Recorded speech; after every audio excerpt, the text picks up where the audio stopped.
Halo sahabat Kompas.com, selamat datang di Sporty edisi khusus untuk mengenang 1 tahun tragedi Kanjuruhan. 1 Oktober 2022 akan selamanya diingat sebagai salah satu hari terkelam, tidak hanya di sejarah sepak bola Indonesia, tetapi juga di sejarah sepak bola dunia. Peluit akhir wasit pada pertandingan antara dua tim tetangga Jawa Timur, Arema Malang dan Persebaya Surabaya, memulai suatu rangkaian peristiwa yang pada akhirnya akan menyebabkan jatuhnya 135 korban jiwa. Tragedi Kanjuruhan merupakan suatu kejadian memilukan yang tanpa bandingnya di sepak bola Indonesia. Sampai sekarang, keluarga dan orang-orang terdekat dari mereka yang ditinggalkan masih terus berupaya dan berjuang mencari kebenaran dari apa yang terjadi pada malam hari tersebut. Berbagai aksi telah dilancarkan, tetapi keadilan itu sendiri belum terlihat. Nah, telah hadir bersama saya dan Feril Dennis pada hari ini adalah beberapa keluarga korban tragedi Kanjuruhan, Pak Daniel, Mas Rizal. Selamat datang, terima kasih telah meluangkan waktunya. Selamat malam. Ya, dan juga hadir Mas Andi Muhammad Rezaldi, Wakil Koordinator Kontras. Selamat datang Mas, selamat Andi. Dan juga Bang Daniel Alexander Siagian, Direktur LBH Pos Malang. Ya, selamat malam, Bang Firzi. Terima kasih telah hadir bersama Kompas.com pada hari ini. Ya, pertama izinkan tentu saja kami menyampaikan rasa belasungkawa dan rasa empati sedalam-dalamnya ya Pak dan Mas terhadap jatuhnya korban, terutama juga bagi teman-teman semua di Malang yang terpengaruh atas kejadian tragis ini. Mungkin pertama mungkin Bapak Daniel bisa menceritakan dulu Pak latar belakangnya juga Bapak dan mungkin anggota keluarga Bapak, maaf yang ditinggalkan kemarin. Ya, selamat malam semuanya. Saya Daniel Komunireng. Saya asalnya dari Flores, NTT. Kalau kejadian kemarin, anak saya yang nomor 2 namanya Elvi Duali Konstantino Davretes Komunireng. Itu kejadian itu memang di luar dugaan saya, memang saya sebagai orang tua, dan kejadian itu tiba-tiba dari pagi, hari Sabtu pagi tanggal 1 Oktober itu dia sempat pamitan sama saya, ayah nanti sebentar saya pergi nonton sepak bola. Saya bilang, ya jangan, soalnya nanti kan Arema lawan Persebaya. Dia jawab santai, dia bilang, sekarang bonek nggak ada ya sekarang. Tinggal pemainnya tahu yang datang. Saya bilang, aduh, ya jangan seperti itu, kita harus antisipasi sebagai orang tua ya. Tapi namanya juga anak muda sudah hobi sepak bola, nonton sepak bola. Dia akhirnya pulang kerja, dia kerja di Maestro. Pulang kerja dia langsung ajak pacarnya, juga pergi nonton sama adiknya atau anak bungsu saya. Mereka berangkat bertiga setelah pulang kerja jam 5 langsung berangkat, tapi mereka karena macet dalam perjalanan menuju Stadion Kanjuruhan, akhirnya sampai di stadion sudah berjalan pertandingan kira-kira 20 menit. Jadi selama perjalanan itu pun dia sempat ngomong sama adiknya, nanti kalau Mas sudah nikah, kamu nonton sama siapa? Dia bilang, ya sama Mas lah. Dia bilang, enggak Mas, sebentar lagi pergi menikah. Loh kok pergi menikahnya, itu yang saya juga waktu diceritakan adiknya begitu. Tapi ya namanya juga adiknya pasti dia pikir, wes memang mereka mau menikah waktu itu. Ketika sampai di Kanjuruhan terjadi babak pertama itu katanya memang biasa-biasa aja, seperti biasanya. Babak kedua sampai menit ke Persebaya unggul 3-2 ya itu. Itu mereka supporter Arema sudah nggak terima. Akhirnya mereka ada yang turun ke lapangan, tapi ya itu aparat yang menembakkan gas air mata itu ke tribun. Kenapa nggak mereka yang turun aja ditembak itu loh. Yang di tribun itu kan banyak anak kecil, perempuan, banyak. Ya yang kita sesalkan tuh kenapa kok bisa sampai seperti itu, padahalnya kalau kita ambil dari pernyataan FIFA bahwa nggak boleh bawa gas air mata itu ke dalam stadion. Tapi itu sudah terjadi. Lalu kita hanya bertanya-tanya, dan dari situ terjadinya memang tragedi yang luar biasa. anak saya yang kecil selamat dari kematian itu ya. Tapi dia pernah ditindih sama laki-laki besar 2. Di bawahnya dia itu ada satu ibu yang gendong anaknya. Dia minta tolong, "Mas, tolong aku." Tapi anak saya jawab, "Ibu, aku juga sudah nggak kuat, kita ini sudah pasrah sudah. Soalnya dari atas banyak orang besar semua tindih saya." Dia cuma tahan tangannya di bawah. Kemudian dia lihat ibu itu sementara gendong anaknya. Dia bertahan supaya jangan sampai tindih anak itu. Tapi setelah itu dia bilang, "Anak saya sudah meninggal. Kalau nggak tolong saya meninggal, siapa yang gendong anak saya bawa pulang?" Gitu. Sampai anak saya yang kecil itu juga ikut menangis. Saya bilang, "Aduh Bu, kita sabar, kita sebentar lagi juga pasti selamat." "Tapi aku sudah nggak kuat Mas," bilang gitu. Ibu itu ngomong. Lalu pas anak saya angkat muka begini, lihat tentara 2. Lalu dia langsung ngomong, "Pak, Bok tolong aku apa? Oh, aku sudah nggak kuat Pak. Kaki saya sudah diinjak sampai patah ini rasanya." Akhirnya tentara 2 itu angkat yang badan besar 2 di atas dia itu, lempar ke belakang, langsung tarik anak saya juga enggak ini. Tapi karena memang mau nolong banyak orang, sudah dalam kan panik, dia juga lempar anak saya ke depan tempat kosong, tapi matanya ini sempat tatap di tangga tribun itu. Dan memang berdarah. Kemudian kakinya itu dia seret karena sudah bengkak diinjak. Gitu. Lalu pas dia sudah tempat kosong itu, dia lihat masnya itu sudah ada di bawah. Lalu pas mereka putar mau cari pintu keluar, pintu sudah tertutup. Nah, waktu pas anak saya seret kakinya ketemu masnya bilang, "Kamu di sini aja."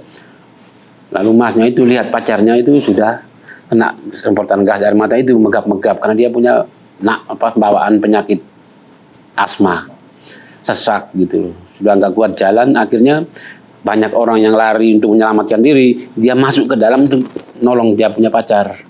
Ternyata mereka 2 nggak selamat. Waktu dia gendong, dari belakang dorong, diinjak. Anak saya yang kecil itu tahu, cuma panggil Mas gitu aja.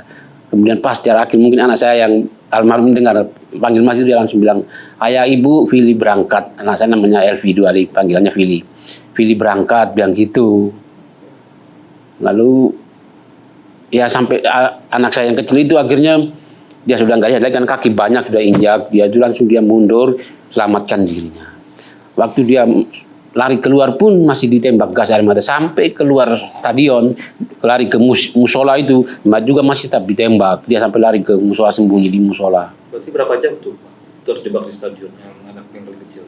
Ya dia nggak jelas berapa lama, tapi dia bilang dari kejadian itu jam 10 lebih ya. Jam 10. Ya itu sampai dia keluar itu sudah jam 1. Jam 1 dia keluar, langsung dia masuk lagi, kan sudah sepi. Langsung dia keluar lagi, dia lihat mayat itu berkelimpangan kayak ikan ikan asin gitu jual itu ya. Mayat bertebaran. Itu lokasinya di pintu berapa Pak anaknya ketika itu? Waktu itu larinya kan cuma ke pintu 8 aja ya, waktu dia terbuka itu. Soalnya pintunya lain sudah tutup. Itu pun karena ada yang dorongan dari luar gitu loh, baru buka pintunya itu. Akhirnya ya banyak yang lari keluar tapi tabrak. Sesudah mau keluar sana, pintunya tutup lagi. Mau balik sudah dari belakang dorong gitu. Akhirnya ya anak saya tunggu sampai reda selesai. Dia pergi lihat mayatnya itu, masnya itu dia lihat, tapi sudah nggak ada. Yang ada itu pasukan berbaju jaket rompi kuning itu, orang itu dan ambil angkat mayat itu. Dia lihat satu persatu sampai ditemani saudara saya juga. Dia bilang, "No, kamu cari anak saya namanya Reno." "No, cari siapa?" Mas tadi di sini jatuh," bilang gitu sama Mbak, sama pacarnya dia. Dia peluk mereka 2, meninggal saat berpelukan juga. Lalu itu ngomong, "Masmu tadi dibawa ke rumah sakit sudah." "Rumah sakit mana?" "Nggak tahu tadi, pokoknya taruh di mobil langsung berangkat." Gitu. Akhirnya dia keluar tunggu di luar. Istri saya telepon, "No, kamu di mana?" Pertama telepon nggak diangkat karena dia ketakutan mau jawab gitu loh. Tapi dia besarkan hatinya, saya harus angkat telepon nanti ibu istri saya juga punya penyakit juga, takut dia shock gitu. Akhirnya ditanya, "Kamu di mana?" "Aku di parkiran Bu," bilang gitu. "Loh Mas, kok ditelepon kok HP-nya berdering tapi nggak diangkat?" Aman. Dia ngomong begitu supaya menguatkan hati ibunya gitu. aman, aman. Lalu Mbak, aman mereka berdua kok, bilang gitu. Oh kamu sendiri di mana ini? Di parkiran, nunggu di sepeda. Ya, akhirnya dia sudah kayak istri bohongin ibunya kayak gitu. Tapi setelah itu dia lari ke musola, dia bilang, aku antar Pak ke rumah sakit terdekat nih, di UGD Kanjuruhan. Sampai di sana dia lihat, tapi nggak ada masih di situ. Kan anak saya kan nggak bawa kartu identitas, jadi namanya nggak keluar di situ. Cuman ada nama-nama yang sudah meninggal sudah keluar. Kemudian anak saya yang perempuan yang pertama itu punya suami, istri saya bilang, kamu pergi cari adikmu dulu. Akhirnya mereka berangkat jam 1 lebih, berangkat ke Stadion Kanjuruhan. Selama perjalanan itu mereka telepon HP-nya anak saya itu, tapi nggak diangkat, langsung mereka pakai GPS, ternyata HP-nya itu ada di Polres Panjen. Lalu mereka berdua menuju langsung ke Polres Panjen dulu, mungkin karena mereka anarkis atau apa, ditahan di polisi, sehingga nggak sempat angkat telepon, ketakutan mungkin. Tapi sampai di sana jawab provosnya, oh nggak ada ini, orang-orang di sini sudah nggak ada. Loh, HP-nya ada di sini Pak? Iya, HP banyak, tapi di sini punya siapa kami nggak tahu. Pak, ini Pak, HP-nya adik saya yang tadi saya telepon. Ya nanti aja lah, dan gitu. Ya, akhirnya mereka kembali ke rumah sakit Pak Fauzada, lihat di sana nggak ada. Lihat di rumah sakit Tanggung itu juga nggak ada. Langsung ke rumah sakit yang mau menuju ke Gondang Legi, Benmari, Bulu Lawang, itu tuh juga nggak ada. Lalu mereka kembali, karena mereka cari muter-muter juga nggak ada, sudah hampir masuk jam 5. Akhirnya anak saya yang kecil itu bilang, aku mau pulang, aku ngantuk Mbak. Akhirnya diantar sama suaminya anak saya yang perempuan berusaha cari lagi. Antar pulang ke rumah, sampai di rumah anak saya tidur, jam 5 saya bangun mau pergi gereja. Saya mau pergi ibarat karena ada pelayanan. Saya mandi habis, langsung saya ganti baju, saya lihat buka kamarnya. Kok mana anak-anak? Saya nggak tahu kasus itu sampai, karena saya pulang langsung tidur. Belum pulang, bilang gitu. Lalu saya tanya begitu, kan sampai marah. Gimana kamu? Dia bilang, sudah, katanya aman sama Reno mana? Dalam perjalanan pulang ke rumah katanya. Lalu Fili sama Nafis pacarnya itu. Oh, katanya aman nih. Gitu. Akhirnya pas Reno pulang, nah karena sudah ngantuk langsung dia tidur. Cumanya dia bisikan ke mbaknya dalam itu waktu di sana, itu bilang, Mas sudah nggak ada. Dia takut nanti ibunya yang shock, nanti kalau dia ngomong langsung jujur. Akhirnya saya bilang, ayo saya bilang nggak usah pelayanan dulu hari ini, Tuhan juga tahu kok, saya bilang gitu. Akhirnya saya berangkat, telepon adik ipar saya, ambil mobil, dan berangkat ke Kanjuruhan. 6:30 pas dalam perjalanan sampai di antara Malang dengan Panjen kan Pakai Saji, pasar Pakai Saji itu dapat telepon dari anak saya perempuan. Dia telepon ke saya, dia bilang, ayah kuat harus. Apa? Oh, kamu jangan ngomong aneh-aneh, bilang gitu. Lalu dia bilang, adik sudah nggak ada. Loh, kamu sudah ketemu? Sudah. Di mana? Di UGD Kanjuruhan. Ya akhirnya saya juga waktu itu dengan emosi sekaligus sudah nggak kuat lagi. Akhirnya saya berangkat dengan istri saya, waktu itu gendong dengan cucu saya juga, yang nyetir adik ipar saya. Akhirnya kami berangkat sampai di sana, anak saya sudah peluk saya, langsung bilang itu adik sudah di dalam ruang jenazah. Waktu saya masuk dicalang sama petugasnya, katanya jangan dulu, surat-suratnya belum saya tidak peduli dengan surat-surat, yang penting sekarang saya mau lihat keadaan kondisinya anak saya. Sampai di sana karena ditulis itu ada nomor 7 kamar jenazah apa, kertas plastik apa, kantong mayat itu tulis nomor 7 itu tulis Elvi Duali. Ya langsung saya buka, ternyata darah semua di sini. Ini darah keluar dari mata, dari telinga. Ini kemudian dia berkacamata, jadi waktu mungkin diinjak itu kacamata itu kacanya hantam, ya. Lalu saya usahakan balik dia punya belakang, ternyata darah ngumpul di sini banyak. Kemudian di dadanya sini bajunya itu bekas sepatu, injak-injak. Ini juga di bekas sepatu sampai di sini perut injak-injak. Bekas sepatu semua itu. Saya bilang, aduh ya Tuhan Yesus, tolong. Kenapa seperti ini? Yaitu ya kita harus kuat. Tapi istri saya sudah nggak kuat, itu sudah pingsan. Akhirnya ya kita urus semua surat-suratnya, administrasi semua habis. Saya minta ambulans untuk Pak tolong bawa mayatnya kembali ke Malang dulu, Malang Kota. Terima kasih Pak Daniel ya atas ceritanya, sangat mengharukan sekali. Mungkin kalau dari sisi Mas Rizal ada juga ya di pertandingan itu. Mungkin Mas Rizal, saya pengen tanya di titik mana mungkin Mas Rizal itu ketahuan akan situasi akan lebih memburuk dan beda dari biasanya. Pada titik apa mungkin Mas Rizal di sana bisa tahu? Di waktu pertandingan selesai itu biasanya itu pintu itu kalau menit 85 itu biasanya udah terbuka sih.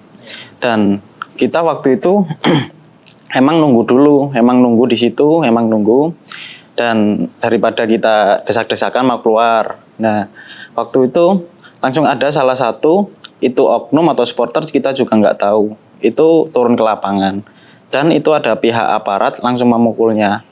Otomatis dari supporter-supporter lainnya kan terpancing ada pemukulan itu, lantas turun ke lapangan waktu itu. Dan terjadilah chaos itu waktu itu di lapangan. Dan waktu chaos di lapangan, kenapa? Aparat penembak gas air mata ini menembakkan ke arah tribun. Kita duduk di sana tidak tahu apa-apa, kita ditembakkan seperti itu. Kita juga tidak melakukan penyerangan ataupun apa. Nah, sedangkan waktu itu saya nonton di gate 11. Waktu itu sebelah saya itu adik saya, terus ayah saya, belakang saya, teman sama keponakan waktu itu. Jadi gas air mata itu ada di depan saya, itu asapnya itu langsung banyak, dan dari bawah supporter itu langsung naik untuk ke atas, dan di situ aku cepat terpencar sama ayah sama adik itu, saking banyaknya supporter yang mau keluar. Nah, waktu itu aku keluar itu lewat gate 10 ya. Gate 10 aku sempat bilang, wah ini pembunuhan massal ini. Aku sempat bilang waktu itu seperti itu. Dan waktu itu di gate 10 itu pintu dalam keadaan tertutup, Mas. Dalam keadaan tertutup. Dan aku juga merasakan gas air mata yang saya rasakan. Aku sempat sesek. Terus habis itu di tenggorokan ini rasanya seperti disilat-silat itu. Ya Allah, saya bilang seperti itu waktu itu. Terus habis itu ada salah satu supporter dari luar itu langsung membuka pintu. Itu didobrak atau apa. Aku langsung berusaha untuk keluar. Langsung aku ke gate 11, tapi di gate 11 kondisinya udah nggak karu-karuan waktu itu. Jadi aku di gate 11, ya Allah, ayahku mungkin udah keluar duluan sama adik aku waktu itu gitu. Terus habis itu saya di gate 11 mencari, itu kok nggak ada. Terus habis itu langsung saya ke parkiran. Nah, saya di parkiran ketemu sama keponakan saya, Adi, sama teman saya itu Koko. Terus saya bilang, ayah sama Rifki sama apa saya kemana? Nah ini kita ya juga mau mencari, ngono. Ayo kita cari waktu itu. Jadi ya saya habis di parkiran saya langsung ke gate 11 lagi. Tapi udah kondisinya udah nggak karu-karuan, udah banyak yang pingsan, terus habis itu menangis, terus habis itu ya digotong itu banyak itu. Terus saya itu sempat tanya ke Pak Tentara itu di tribun, Pak, Bapak nggak tahu bapak-bapak sama anak kecil 2, sama anak mana Mas? Sama anak mana? Saya anak tumpang Pak, terus. Oh anak tumpang di VIP Mas. Saya langsung lari ke VIP waktu itu. Saya lari ke VIP, ketemu temannya almarhumnya ayah itu Mas Kroni. Akhirnya saya bilang gini, Mas, ayah kemana Mas? Ayah kemana sama Rifki sama Pasang? Azal ikut aku. Saya dibawa ke parkiran waktu itu. Terus ada namanya Mas Trimo langsung ngasihkan kontak mobil. Zal ini kontak mobilnya Bapak sampean, bilang seperti itu. Ayah kemana Mas? Ayah kemana? Ayahmu masih di rumah sakit Wafa Husada, masih ngurusi teman-teman, bilangnya seperti itu. Loh ini kenapa Mas saya? Rifki kemana? Ini anak-anak juga mencari Rifki gitu. Mau nggak mau aku Mas antar ke Wafa Husada dulu. Aku mau nggak mau antar ke Wafa Husada dulu. Nah waktu aku mau diantar ke Wafa Husada itu di mobil itu udah ada keponakan saya yang Pasha yang ikut bareng saya nonton itu. Dan langsung di rumah sakit Wafa Husada ada Pak Lek saya sama mbak saya. Itu langsung saya bilang gini, Lek, ayah kemana? Ayahmu nggak apa-apa, ayahmu masih ngurusi teman-teman di dalam. Nggak mau, aku pikiranku udah nggak enak ini, kenapa ini? Terus habis itu aku dipaksa untuk pulang sama mbak saya, Mbak No itu. Asal seman pulang dulu aja, nggak mau aku Mbak, kalau saya belum ketemu ayah sama adik aku mau pulang. Jadi aku dipaksa untuk pulang, tapi di perjalanan rasanya hati ini udah nggak Nyaman. nggak nyaman banget itu. Kenapa ini ya Allah, kenapa sama ayahku saya seperti itu. Terus langsung di rumah keadaannya udah rame banget waktu itu, udah rame banget. Terus langsung itu aku langsung peluk sama ibu, Bu ini kenapa Bu, ayah kok belum pulang waktu itu, saya adik juga belum pulang. Terus habis itu langsung siapa ada pamong itu Pak Jumadi itu langsung ke rumah, katanya jenazahnya ayah udah datang. Jadi saya datang di rumah sekitar jam 2, sekitar setengah 3 jenazahnya ayah datang itu waktu itu. Ya sempat saya cium waktu itu, sempat tahu-tahunya ayah pulang udah nggak berjawa waktu itu.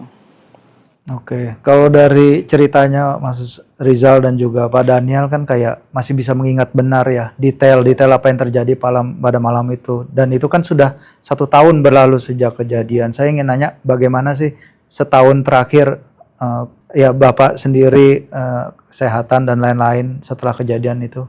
Untuk saya sebagai orang tua yang sudah kehilangan anak pasti terus merasa kok bersalah ya, pernah saya tegur begitu. Tapi adiknya itu yang sampai sekarang itu trauma pun masih tetap. Dia masih sekolah SMK kelas 2. Kadang ibu gurunya telepon, Bapak Reno ini menyendiri terus dan menangis gitu.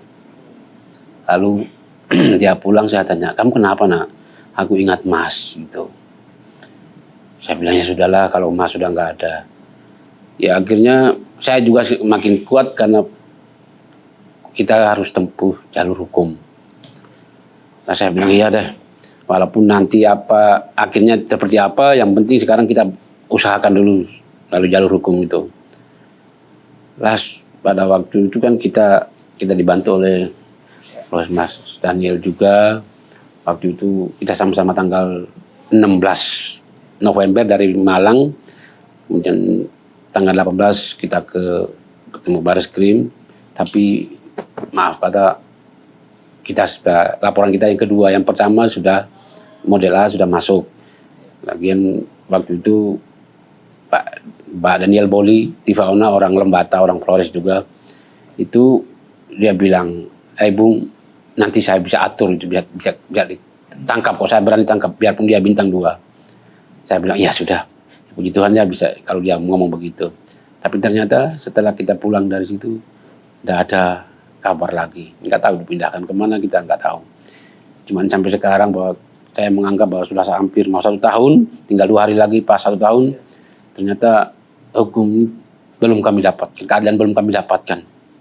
Dan saya merasa sampai saat ini bahwa hukum di negara kita itu tumpulnya ke atas, tajamnya ke bawah. Itu memang kalau logika saya berpikir, saya sebagai orang awam, mana mungkin pelaku penembakan polisi, nanti yang dituntut juga polisi. Apa bisa, saya bilang gitu, apa bisa? Lah sekarang yang merintahkan itu mungkin bintang 2, yang di sini mau proses bintang 1. Apa dia bisa nangkap gitu loh? Ya itu yang ya sebagai orang awam kan berpikir seperti itu.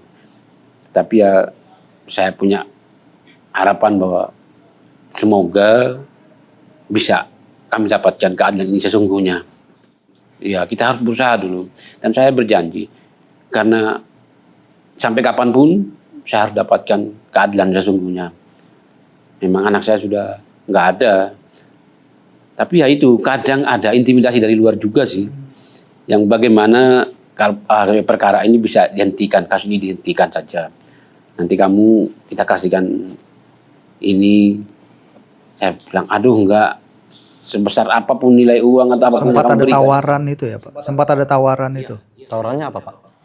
Ya kamu terima nanti tiap bulannya kita. Oh, bantuan sosial. Dari aparat juga. Dari aparat, polisi. Ya. Kan nanti tiap bulan juga saya bilang, enggak sebesar apapun apa yang kamu bantu, kamu berikan, tidak bisa mengembalikan nyawa anak saya.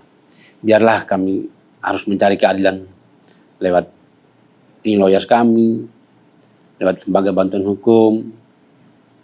Mungkin sampai sekarang kita ketemu juga dengan Kontras. Waktu itu saya nggak tahu ini seperti apa Kontras, tapi ya saya merasa bahwa setelah saya bertemu muka, saya merasakan bahwa bantuan mereka tulus. Semoga nanti ke depannya kita bisa memperoleh keadilan yang sesungguhnya. Dan juga ini saya ngomong karena apa? Ada 2 orang yang memang orang penting di negara, termasuk Profesor Mahfud MD ya. Saya sebut nggak apa-apa ya. Pernah berjanji kan, dia bentuk tim IPF, iya itu. TGPF. Gabung independen itu pencari fakta itu ya. Lah sebelum itu kan dia sudah ngomong nanti kita usut tuntas. Tapi setelah bukti-bukti yang didapat itu lalu bilang itu tidak pelanggaran HAM berat, tidak ada gitu. Terus saya bilang ya opo karepe wong iki. Itu yang pertama. Yang kedua, tanggal 5 Oktober waktu Presiden Jokowi sendiri ke Rumah Sakit Umum Saiful Anwar, ketemu dengan kami para keluarga korban tragedi Kanjuruhan itu, ngomong usut tuntas. Makanya sampai sekarang saya ingat Pak Jokowi ini gimana janjinya itu. Kok diam aja gitu loh, sudah hampir 1 tahun ini tragedi ini terjadi. Tapi kok diam saja, di mana janji Bapak untuk tuntaskan ini. Ya itu yang saya merasa sampai sekarang ya nggak ada apa-apa, kok seolah-olah hilang begitu aja.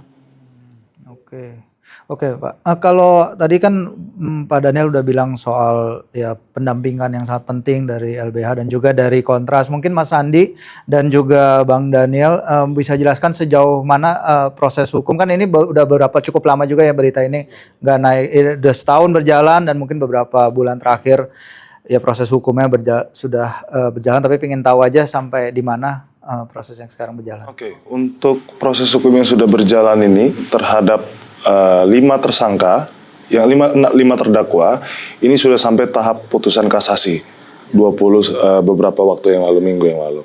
Namun di antara itu juga ada berbagai kejanggalan dari mulai sebelum persidangan. Nah, proses hukum yang melalui berbagai kejanggalan tersebut itu mengindikasikan ada upaya untuk melokalisir kejadian peristiwa ini hanya sebatas kelalaian biasa ataupun kealpaan. Nah, berbagai proses hukum yang telah berjalan ini justru dia tidak mendapatkan gagal untuk dalam mengungkap suatu kebenaran. Dia gagal dalam untuk memberikan rasa keadilan dan gagal untuk memberikan aspek pemulihan bagi korban dan keluarga korban. Kenapa? Bahwa dari proses hukum yang telah berjalan, Bang, itu ke-6 tersangka dan juga ke-5 terdakwa itu hanya didakwa dengan pasal 359 360 KUHP. Kelalaian mengakibatkan mati orang dan kealpaan mengakibatkan luka berat. Sedangkan pasal tersebut dengan ancaman hukuman yang ringan tidak bisa menyelesaikan tidak bisa menjelaskan secara keseluruhan yang terjadi di Kanjuruhan itu. Nah, yang kedua soal aspek hukumnya juga selama 1 tahun berjalan ini ada laporan yang diajukan oleh keluarga korban yang itu dilakukan pada tanggal 16 November 2022. Yang itu pada faktanya setelah 1 tahun kurang lebih ya ada tanpa ada kepastian, undue delay, pada tanggal 7 September kemarin, laporan dilakukan oleh Mas Rizal sebagai keluarga korban di Polres Malang, Kabupaten, itu dihentikan penyelidikannya. Karena tidak memenuhi unsur sebagaimana di laporan model B, itu adalah ada beberapa unsur, pasal 338 KUHP tentang pembunuhan, pasal 30 dan juga beberapa unsur lainnya. Namun dalam proses penegakan hukum ini, kenapa kami bilang gagal, Bang Firzi? Karena salah satu aspek yang tidak dijadikan pertimbangan dalam penegakan hukum ini adalah korban anak di bawah umur yang harusnya bisa dimasukkan dalam ketentuan Undang-Undang Perlindungan Anak. Ada kekerasan terhadap anak mengakibatkan luka berat dan ada kekerasan terhadap anak mengakibatkan meninggal dunia. Mengingat, mohon maaf, 135 korban jiwa, ada 40 lebih anak di bawah umur. Yang salah satunya adiknya Mas Rizal. Begitu, selain daripada kasus yang lain. Kemudian proses penegakan hukumnya juga dirancang untuk gagal, ya kan? Karena dari mulai persidangan jauh sebelum persidangan di PN Surabaya ada beberapa kejanggalan. Salah satu kejanggalannya adalah tidak adanya rekonstruksi di Stadion Kanjuruhan. Itu kejanggalan yang paling fatal. Kejanggalan yang fatal kedua, rekonstruksi tersebut dia tidak memperlihatkan dan mengutarakan adegan secara jelas penembakan gas air mata ke tribun. Jadi itu menjadi kejanggalan yang sudah sangat fatal. Yang kedua, kejanggalan kedua, pada saat persidangan, saksi yang dihadirkan lebih banyak dari anggota kepolisian. saksi dari keluarga korban hanya satu, sangat jomplang posisinya dengan anggota kepolisian. Kejanggalan ketiga, terdakwa kepolisian itu juga didampingi oleh penasihat hukumnya bidang hukum Bitkum Polda Jawa Timur. Sehingga itu ada potensi konflik of interest, ada konflik kepentingan di situ. Dan berbagai kejanggalan lainnya dengan rendahnya tuntutan dan juga putusan yang sangat rendah. Bahkan kalau kita lihat putusannya tidak lebih daripada 2 tahun ya, hanya 2 tahun dan juga 1,5 tahun. Mungkin bisa ya tambahin Pak Andi ya. Mungkin saya ingin menambahkan ya, bahwa dalam proses pendampingan hukum yang kami lakukan, tidak hanya pendampingan hukum atau advokasi ke beberapa lembaga negara, tetapi kami juga melakukan investigasi, termasuk juga pemantauan proses persidangan begitu. Nah, pertama dalam konteks investigasi, ketika terjadinya ada tragedi Kanjuruhan, kami menemukan sejumlah fakta begitu. Sebetulnya tadi Daniel sudah menyampaikan bahwa sebetulnya ada upaya proses hukum ini dimaksudkan untuk gagal. Kami juga melihat sejak awal sebelum adanya proses penyelidikan atau penyidikan itu sudah terjadi. Misalkan ada upaya mengaburkan fakta berkaitan dengan bahwa aparat kepolisian menyatakan bahwa tindakan pengamanan di stadion itu sudah sesuai standar operasional prosedur. Tapi kemudian kalau dilihat dari fakta itu banyak sekali tindakan-tindakan yang tidak sesuai prosedur, bahkan dapat dikategorikan sebagai sebuah atau suatu tindak kejahatan. Nah, yang kedua, terminologi yang dibuat oleh polisi yang menyatakan bahwa tragedi Kanjuruhan adalah kerusuhan. Dan saya pikir itu adalah penggunaan terminologi yang keliru dan menyesatkan gitu. Karena apa yang terjadi di tragedi Kanjuruhan itu merupakan serangan ataupun pembunuhan gitu secara sistematis begitu. Yang kemudian ketika kita atau kami melakukan advokasi, salah satunya ke Komisi Nasional Hak Asasi Manusia, kita mengupayakan bahwa berdasarkan fakta-fakta yang ada terkait tragedi Kanjuruhan merupakan bagian atau merupakan peristiwa pelanggaran hak asasi manusia yang berat begitu. Baru-baru ini kami juga telah beraudiensi ke Komisi Nasional Hak Asasi Manusia dan kami menyampaikan berbagai keterangan saksi, korban dan juga bukti-bukti yang ada begitu. Dan selain itu soal proses persidangan tadi Daniel juga sudah menyampaikan begitu bahwa proses hukum yang dilakukan dimaksudkan untuk gagal. Kenapa kemudian kami menyatakan seperti itu? Karena ada berbagai aktor atau anggota yang sebetulnya bertanggung jawab secara hukum, tetapi tidak dilakukan proses hukum. Kami setidaknya mengidentifikasi ada 3 aktor level begitu dalam kasus ini.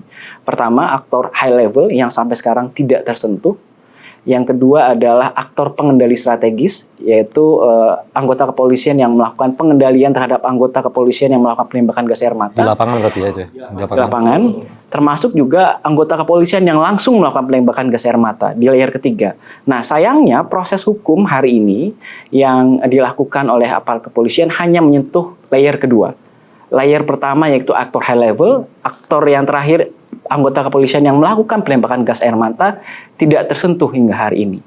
Nah, ketidakadilan yang dialami oleh korban dan juga keluarga korban tidak hanya berkaitan dengan serangan yang dialami oleh korban, tetapi juga ketidakadilan atas proses hukum yang tidak dilakukan secara akuntabel dan juga profesional. Berlapis ketidakadilannya ya? Iya. Betul. Kalau federasi harus termasuk nggak harusnya? Iya, kalau kita berbicara soal misalkan PSSI begitu, sebetulnya kan investigasi yang dilakukan oleh pemerintah misalkan dengan membentuk tim gabungan independen pencari fakta begitu, termasuk Komnas HAM dan juga LPSK dan sebagainya. Nah, mereka kan ketika melakukan investigasi, mereka mengeluarkan rekomendasi. Salah satu institusi yang bertanggung jawab adalah PSSI begitu. Tetapi sayangnya rekomendasi yang dikeluarkan baik TGIPF maupun Komnas HAM itu tidak ditindaklanjuti sebagaimana mestinya. Yang hasil temuannya itu ya, hasil temuannya ya. Kalau menurut Mas, dari hasil temuan itu apa yang ada mismatch-nya dari fakta yang terjadi atau ada apa menurut Mas Andi sendiri? Iya, kalau dari berbagai temuan yang ada, tentu banyak sekali fakta-fakta yang kami dapatkan dan kemudian ketika kami sampaikan kepada publik bahwa fakta-fakta itu memang telah menegaskan terjadinya adanya serangan atau pembunuhan yang kemudian menimbulkan banyak korban jiwa maupun luka begitu. Dan bahkan yang menarik, ada salah satu temuan yang kemudian tertulis di dalam dokumen TGIPF, Tim Gabungan Independen Mencari Fakta, ternyata ada upaya dugaan obstruction of justice atau upaya menghalangi atau merintangi proses penegakan hukum.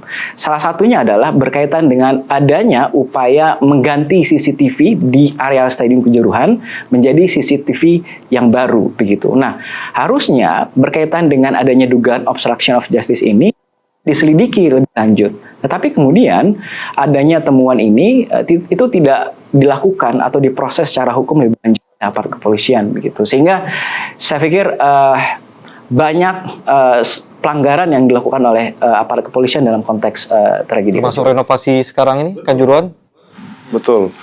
Karena sampai sekarang pun renovasi tersebut pada faktanya adalah dalam proses penegakan hukumnya tidak pernah dilakukan rekonstruksi Di sana. Iya. di sana.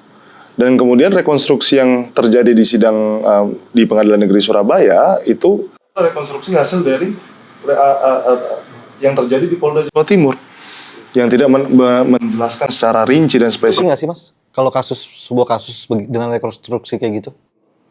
Saya tidak belum mempelajari kasus yang lain, tapi memang ada beberapa ketentuan yang sebenarnya ada di beberapa perkap bahwa salah satu mekanisme penyidikan adalah melakukan rekonstruksi di tempat kejadian perkara. Aturannya ya?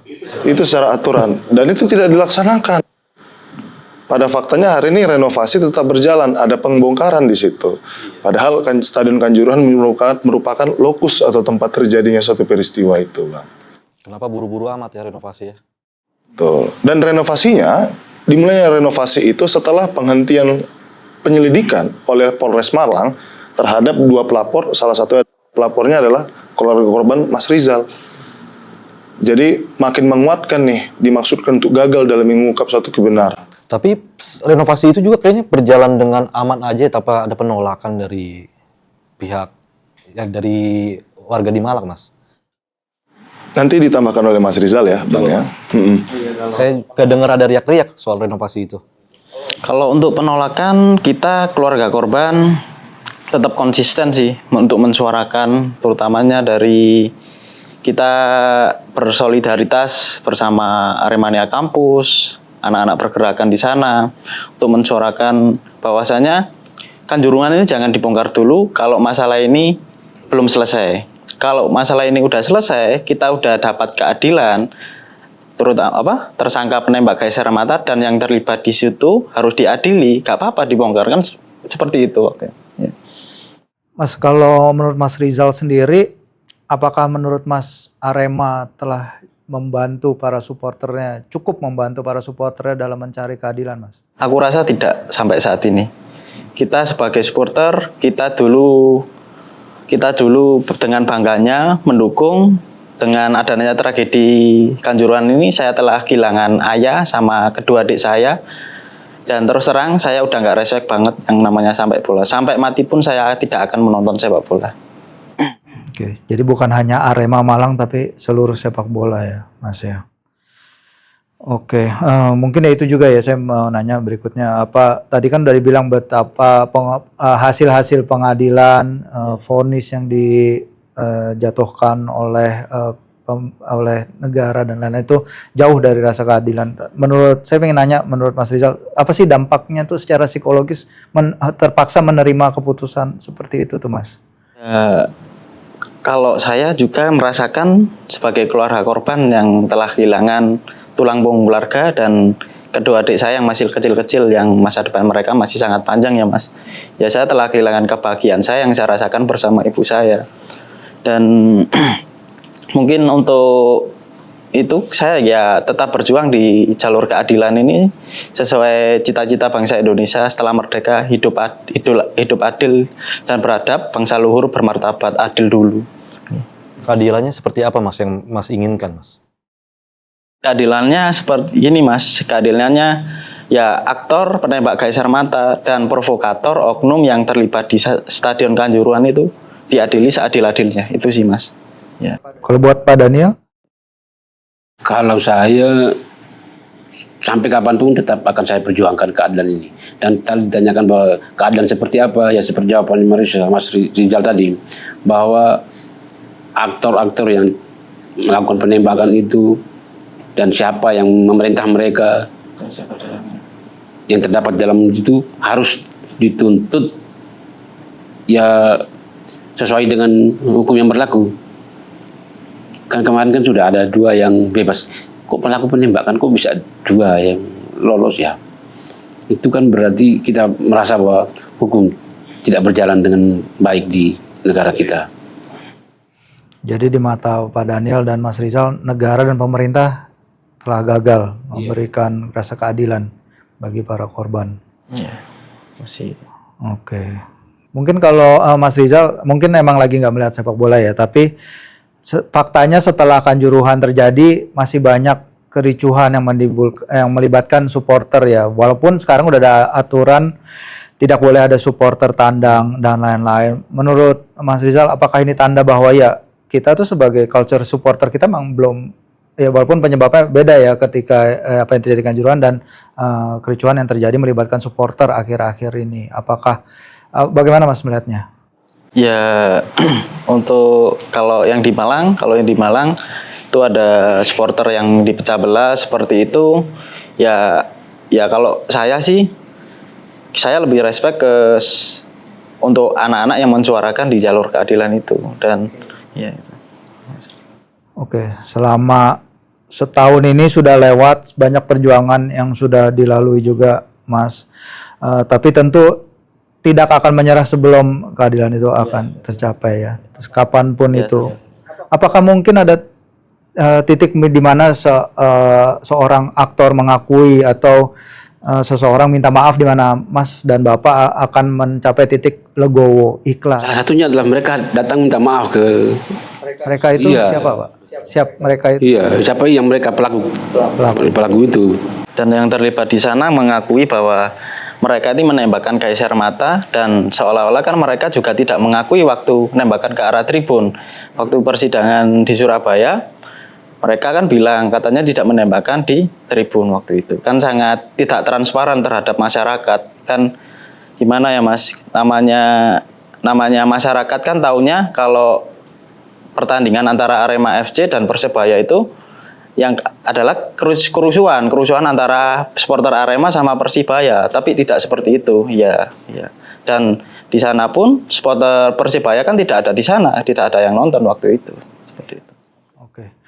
Mungkin kalau dari sisi Kontras Mas Andi, apa sih yang menjadi ya target atau tujuan akhir dari Kontras sendiri dalam mendampingi para korban tragedi Kanjuruhan ini?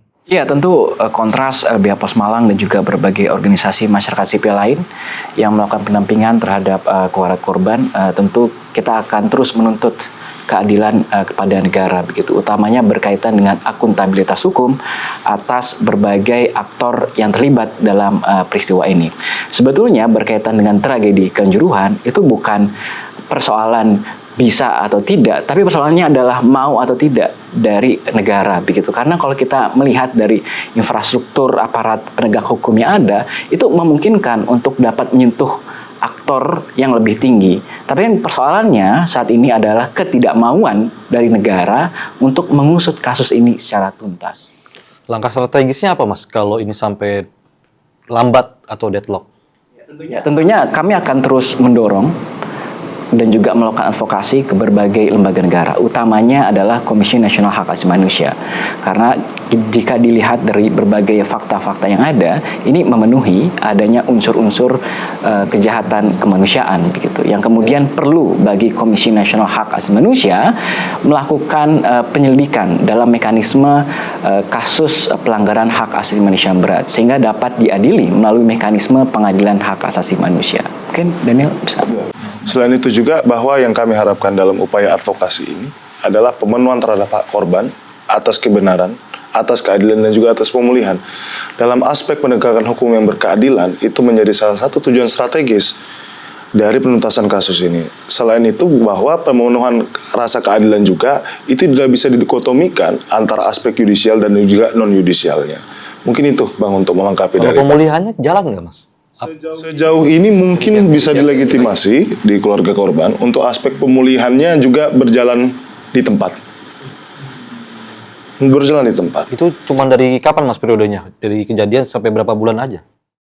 Kalau nggak salah ya Mas Rizal ya, itu hanya terjadi di bulan Oktober dan November aspek pemulihannya. Oktober dan November. Sebulan. Ya, 2 bulanan. 2 bulan. Ya itu anak saya juga kan kena masih trauma ya waktu itu kan dia mereka datangkan psikiater untuk bisa ini ya. Tapi ya itu cuma berjalan cuma 2 bulan itu sampai November itu. Akhirnya nggak ada lagi. Mungkin kalau dari Kontras dan LBH langkah terdekat ke depannya yang ingin dilakukan setelah ini, mumpung dalam momentum 1 tahun Kanjuruhan, apakah ada? Ya, yang jelas langkah terdekat yang sudah dilakukan selain audiensi dengan Komisi Hak Asasi Manusia adalah kita melakukan bahwa seharusnya aparat penegak hukum dalam hal ini Barreskrim Mabes Polri itu dapat dan harus mengambil alih pengembangan penyelidikan yang dalam hal ini masih mandek ataupun masih berjalan di tempat ya terhadap keterlibatan pelaku aktor lain. Selain itu juga adalah langkah terdekat kita bahwa penyelidikan yang dilakukan, pengembangan penyidikan ini harus dibarengi dengan ada aspek penegakan hukum yang berperspektif terhadap korban. Nah, begitu Bang mungkin. Bang Andi bisa nambahkan? Mas Andi cukup. Oke. Ya, mungkin sebagai penutup mungkin dari Pak Daniel dulu ada harapan dan pesan terakhir yang ingin disampaikan juga, Pak. Ya. Terkait 1 Kalau tahun saya ini. ada 3 ya yang saya pesankan bahwa yang pertama Profesor Mahfud MD, janjimu tolong dipenuhi Pak untuk usut tuntas ini. Kemudian yang kedua Bapak Presiden sendiri, Bapak Haji Jokowi pernah tanggal 5 ke Rumah Sakit Umum Saiful Anwar ya. Beliau berjanji bahwa akan usut tuntas setuntas-tuntasnya begitu. Jadi saya minta Pak Presiden tolong apa yang sudah Bapak janjikan itu tolong lanjutin gitu. Kemudian yang ketiga Ketua Umum PSSI Arema FPI di bawah naungan PSSI. Dan sampai sekarang kami tidak melihat campur tangan PSSI dalam tragedi ini. Untuk Pak Erick Thohir, tolong Pak. PSSI ini maju juga karena ada Arema juga sih. Itu ya. Ya, untuk harapan saya untuk kepada yang terhormat Bapak Presiden Joko Widodo, mana janji Bapak waktu bilang di rumah Syekh Saiful Anwar ingin mengusut tuntas tragedi Kanjuruhan ini Pak. Kita mohon bantuan dari Bapak. Bapak sudah berjanji kepada keluarga korban semuanya. Dan untuk harapan saya meminta untuk elemen-elemen masyarakat semua tanggal 1 Oktober diperingati sebagai hari duka sepak bola nasional. Ya. Oke. Ya, Denis ada. Ya. Terima kasih sekali waktunya ya, Pak Daniel, Mas Rizal, Bang Daniel juga Mas Andi.